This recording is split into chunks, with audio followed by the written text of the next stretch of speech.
Si uno no observa el papel que cumple la expulsión de los jesuitas en todo el continente, si uno no observa la difusión de la Ilustración, que es antes del proceso de la independencia, cierto es, influye también la Ilustración española, pero si es que se deja de lado todos estos procesos, otra vez vamos a ver a la independencia simplemente como un punto y no verla dentro de todo un proceso.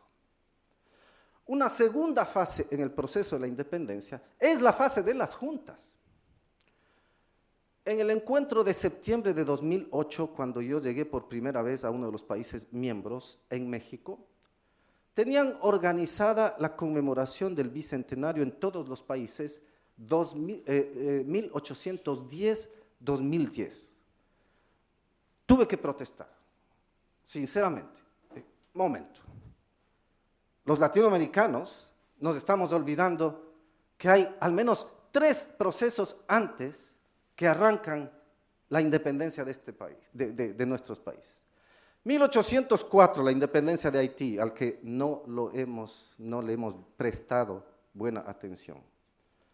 1809, el primer movimiento de Chuquisaca, el segundo de La Paz, en las actuales Bolivia, y el tercero, para mí muy importante, no quiero decir más importante, pero menos muy importante, el de Quito, del 10 de agosto de 1809. Si no pensamos en el 1809, entonces vamos a festejar un bicentenario 2010-1810. Así es que rápidamente en México tuvimos que cambiar la agenda y se incorporó. Vamos a celebrar los bicentenarios 1809-2009 en adelante. Y si nos olvidamos también las juntas que hay en El Salvador y en Paraguay, en Asunción, de 1811, igual. Hay una en Montevideo muy temprana, pero no se la puede, desde mi punto de vista, ver como una junta ya independentista, aunque a veces se la ha puesto a esa como el inicio de las juntas. No, realmente las juntas se inician en 1809, con la Junta Tuitiva de Bolivia, La Paz, y con la Junta de Quito. También en estas definiciones, la época de las juntas, si bien las podemos estudiar, ver sus implicaciones, el fidelismo que tenían, el movimiento de México, que es de 1810, no tiene una sola junta, y sin embargo estamos celebrando el bicentenario de México. De todas maneras, todo ese proceso pertenece de manera general a la época de las juntas. Y desde 1810 en adelante, imposible no ver allí la fase de la rebelión cada vez masiva de todas las colonias en Hispanoamérica de la época, que durará toda una década y más, hasta las últimas batallas, 1824. 14 años, en plenas luchas. Y radicales además. Entonces, si vemos por fases, creo que desde una perspectiva de larga duración, como hacía la Escuela de los Anales, muy cercana para entenderla, no nos perdemos. Y entendemos entonces que el proceso de la independencia no puede ser englobado simplemente en una crisis de la monarquía española, en una crisis atlántica, en una influencia impactante de la Revolución Francesa sobre América, con lo cual, de paso, estamos criticando algunas de las tesis que manejan algunos de los distinguidos colegas del mundo, pero es necesario hacerlo. Por ejemplo, la tesis de Francisco Javier Guerra al respecto de la influencia francesa, etcétera, etcétera. Entonces, ahí se nos aclara, creo yo, el panorama, como para entender, la independencia tiene fases, pero es un proceso de independencia. Y por eso, miren ustedes que al no ubicar el proceso, tuvimos ya ese primer conflicto, bueno, no conflicto, ese pequeño impasse en México, es decir, ¿cuándo comienza entonces? ¿1809 o 1810? Bueno, comenzaba 1809 con Bolivia y Ecuador, a los cuales se les estaba olvidando, y ya habíamos olvidado a 1804 la revolución haitiana, algo imperdonable.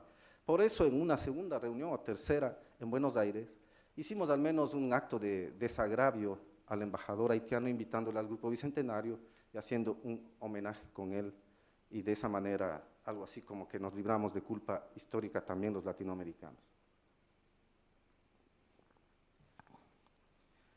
Una segunda idea fuerza importante que manejamos es que el Bicentenario es un asunto latinoamericano. Es un asunto de América Latina. Y no es algo gratuito. El Bicentenario es de toda la región. No existían en 1808, 9, 10, 11, pónganlo hasta 1824. No existen países, existen audiencias, capitanías generales, todavía los virreinatos. Cierto es que estamos en un proceso de guerra. Cuando en Bolivia discutían los compañeros historiadores bolivianos y nos decían a los ecuatorianos, ustedes están diciendo que Quito fue el primer grito de independencia en América, 10 de agosto de 1809, y se olvidan la Junta Tuitiva de la Paz y el movimiento de Chuquisaca. Mi respuesta fue, compañeros, no se preocupen, su revolución es mía, es nuestra, es latinoamericana. Ahí, en ese momento no hablamos de Bolivia, del Ecuador, esa es mi revolución y me siento orgulloso de esa revolución de Chuquisaca, de La Paz, tanto como la de Quito. Tenemos que tener esa perspectiva, es una perspectiva latinoamericana. Por eso el Grupo Bicentenario se propuso celebrar, conmemorar el Bicentenario en toda América Latina como tal. Confieso que ahí fracasamos, confieso. Cada país se dedicó a celebrar su Bicentenario y nos hemos contentado con la visita de cada presidente a donde va y ocurre el Bicentenario. Habría sido mejor si es que lográbamos que los presidentes de América Latina se unan para desarrollar un programa común o un festejo común que valorice a la región. Eso en las actuales condiciones de América Latina todavía es difícil, no imposible, pero creo que el futuro es mejor para América Latina. Al menos esa es una esperanza que nunca debemos perder. Y de otra parte, si es que se observan los procesos de nuestra América Latina, también nos encontramos con que las luchas no eran luchas locales de una ciudad, de unos cuantos patriotas, de unos héroes por allí. En el caso de la Revolución de Quito, la Junta de Quito, ahí está un neogranadino, Morales, está un chuquisaqueño, Rodríguez de Quiroga. En el caso de las otras juntas, cada uno de ustedes, investigadores, bien puede detectar que habían elementos que se cruzaban de un lugar a otro, bien por los vínculos masónicos que ya existían, o bien porque algunos de los más radicales estaban circulando sus ideas y sus acciones. En el caso nuestro, de la parte, al menos de la Gran Colombia, tenemos allí un Miranda, que está en comunicación con europeos, con americanos, norteamericanos y con americanos en general. Tenemos a un Antonio Nariño, el colombiano, traduciendo los derechos humanos y circulando ideas por toda América. Tenemos en el caso de mi país, el Ecuador, un Eugenio de Santa Cruz y Espejo, que es el primero en plantear probablemente la independencia de toda América. Sus discípulos son los que ejecutan el movimiento y la Junta del 10 de agosto de 1809. Y si vemos más tarde, la época de las batallas y de la culminación del proceso, la batalla de Boyacá o la batalla de Pichincha del 24 de mayo de 1822, ahí están argentinos, chilenos, peruanos, bolivianos, colombianos, venezolanos, sin duda ecuatorianos, etc. Varios oficiales ingleses, un alemán y algunos soldados irlandeses. Entonces, este es un movimiento que rebasa la simple visión de que estamos hablando de la independencia del Ecuador, de Bolivia, de Venezuela, de Colombia. Estamos hablando de la independencia de nuestra América Latina y eso habría sido fundamental celebrarlo. Si unimos este criterio al anterior de que tenemos fases en el proceso, creo que tampoco nos confundiríamos y mejor no confundirnos, porque estamos celebrando el bicentenario de los inicios del proceso de la independencia en su fase ya definitivamente independentista, cuál es la de las juntas. Y no nos perdemos para conmemorar en el bicentenario a Simón Bolívar o a Manuelita Sáenz, de la que hablaba la colega, que pertenecen a una década más tarde, para no celebrar a los que estaban en el momento. Morales, Quiroga, antes, Salinas, Nariño, Espejo, Miranda y tantos otros que en ese momento están. Lo cual no quiere decir que les excluyamos. A Simón Bolívar no le vamos a excluir del proceso. Pero si nos ubicamos en el proceso que estamos celebrando, Bolívar es 10 años más tarde que las juntas que están en 1809, en 1810. Entonces estamos celebrando esta visión, estamos celebrando este proceso. Una tercera idea fuerza que hemos manejado es que la independencia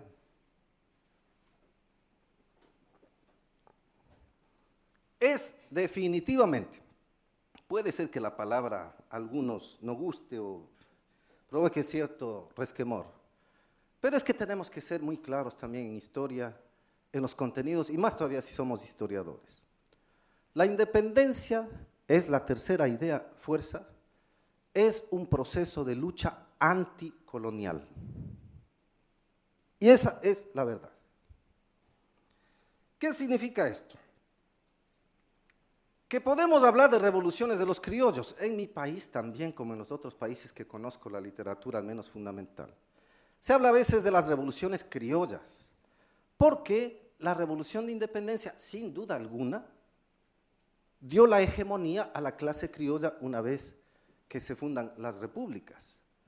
En el caso de mi país circulaba ya en esa época un gran grafiti que decía último día de despotismo y primero de lo mismo. Cierto es, cierto es, cierto es.